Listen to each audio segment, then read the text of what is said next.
Ok, eu sou um observador e este atleta que você está vendo aqui, vamos acompanhá-lo. Eu estou olhando para ele. Isto, pode parar aí mesmo. Agora vamos chegar a uma conclusão. Eu digo que este atleta está em movimento porque ele se deslocou em relação a mim. Tome nota para isso, hein? Um corpo está em movimento quando se desloca em relação a quem o observa. Agora vamos voltar. Volte. Isso. Agora vamos incluir um outro atleta. Agora serão duas pessoas, dois observadores acompanhando este atleta. Vamos lá, movimente. Mas eu quero que os dois estejam movimentando, juntos, para e passo, em paralelo. Isso. Agora, pare. Muito bem, tem que parar para que eu possa dar a minha explicação. Existem dois observadores para este atleta aqui. O primeiro observador sou eu. O segundo observador é o segundo atleta. Para mim, segura essa. Para mim, este atleta está em movimento. Mas para o outro atleta que está acompanhando o movimento, se deslocando do mesmo jeito, este atleta se encontra parado. Conclusão: um mesmo corpo pode, ao mesmo tempo, estar em movimento e parado, a depender do observador. Tome nota para isso, hein? Vamos repetir? Um mesmo corpo pode estar em movimento e parado em relação a observadores diferentes. Agora que você entendeu isso, você pode perceber que o movimento é relativo.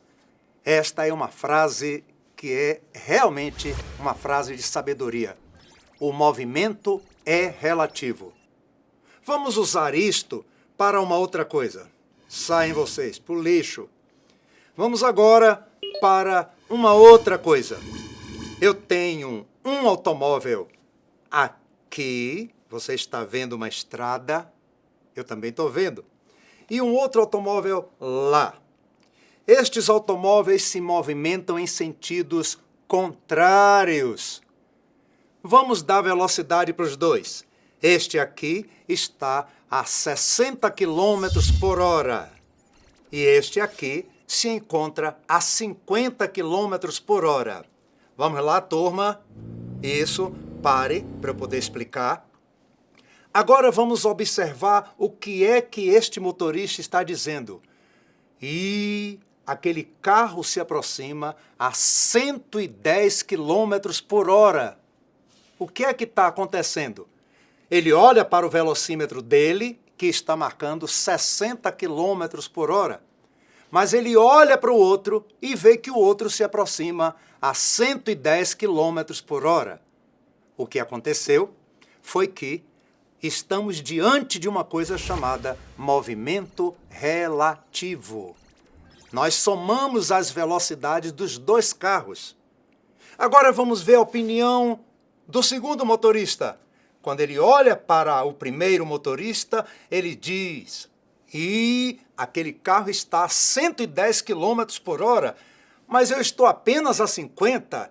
Deviam multar este indivíduo que está a 110 km por hora. Na realidade, não tem nada para multar. Ambos estão corretos. Estamos falando de movimento relativo. E para você não esquecer, tome nota, você está vendo aí. Quando os corpos se movimentam em sentidos contrários, o movimento relativo é sempre obtido pela soma das suas velocidades em valores absolutos.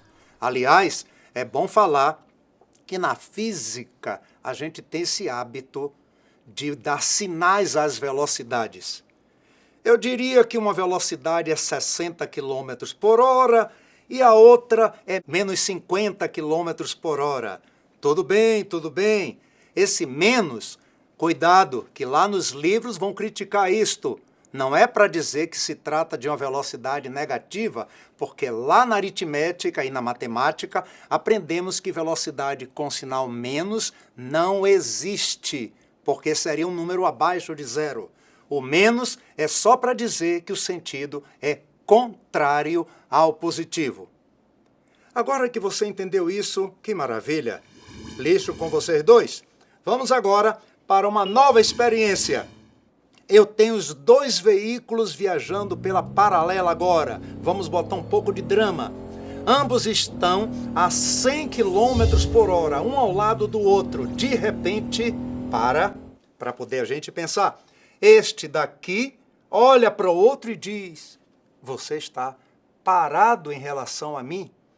Daria até, no exagero, para um deles abrir a porta, se o outro estivesse perto, e passar para o outro carro, como se estivesse realmente parado. E está. Mas agora imaginemos, volta para cá, isso, que um carro se desloca a 80 km por hora e o outro está a 110 km por hora. O que está a 80 verá o que está a 110 se afastando lentamente dele a apenas 30 km por hora. E você me diz, o que aconteceu, Marival? O que aconteceu é que, quando os corpos se deslocam no mesmo sentido, o movimento relativo é obtido subtraindo as velocidades. Recapitulando, se eles estão se movimentando em sentidos opostos, muito bem, o movimento relativo é obtido somando as velocidades sem sinal, só os valores numéricos. Mas quando os corpos se movimentam no mesmo sentido, obtemos a velocidade relativa subtraindo. Agora que você já está muito sábio, vamos para 3 elementos fundamentais para o entendimento do movimento. O primeiro se chama deslocamento. O segundo se chama intervalo de tempo. E o terceiro, velocidade média. Vamos lá, para o primeiro, pegando de primeira. Deslocamento, olha o conceito, beleza, é a distância contada ao longo da trajetória do ponto de partida ao ponto de chegada. Isto é que se chama deslocamento, cujo símbolo é a letra grega delta, com a letra S. Agora que você já sabe o que é deslocamento, vamos para intervalo de tempo. A minha aula começou às 2 da tarde e terminou às 2h30. Quanto durou a aula do professor Marival? Meia hora, 30 minutos. E como é que você sabe? Você subtraiu o instante em que a aula acaba, que é 2h30, menos o instante em que a aula começa, que é 2 horas. Este resultado, que a gente chama de duração, a física chama pelo símbolo grego ΔT, intervalo de tempo ou variação de tempo. Agora que você viu tudo isso, vamos para o principal. Nesse momento, lá vai Marival, muito bem, e agora surgiu o meu quadro. Eu adoro esse quadro porque eu posso olhar para vocês e fazer as coisas. Aqui eu vou riscar no quadro.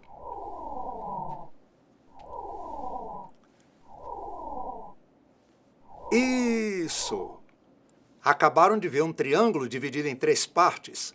A parte superior eu vou colocar ΔS, a parte de cá eu vou colocar ΔT, que é o seu lado direito, e a parte de cá, que é o seu lado esquerdo, velocidade média.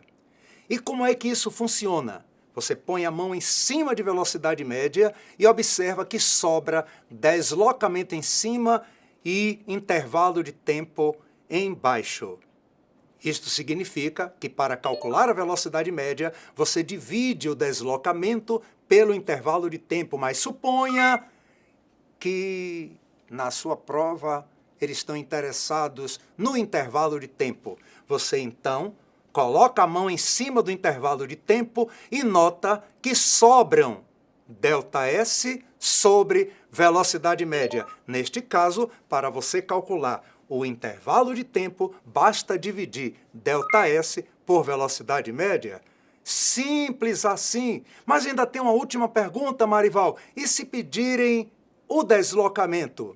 Tudo o que precisa é pôr a mão em cima do deslocamento e ver o que sobra. Sobra a velocidade média ao lado do intervalo de tempo, um ao lado do outro, significa multiplicação. Logo, para calcular deslocamento, basta multiplicar velocidade média por intervalo de tempo.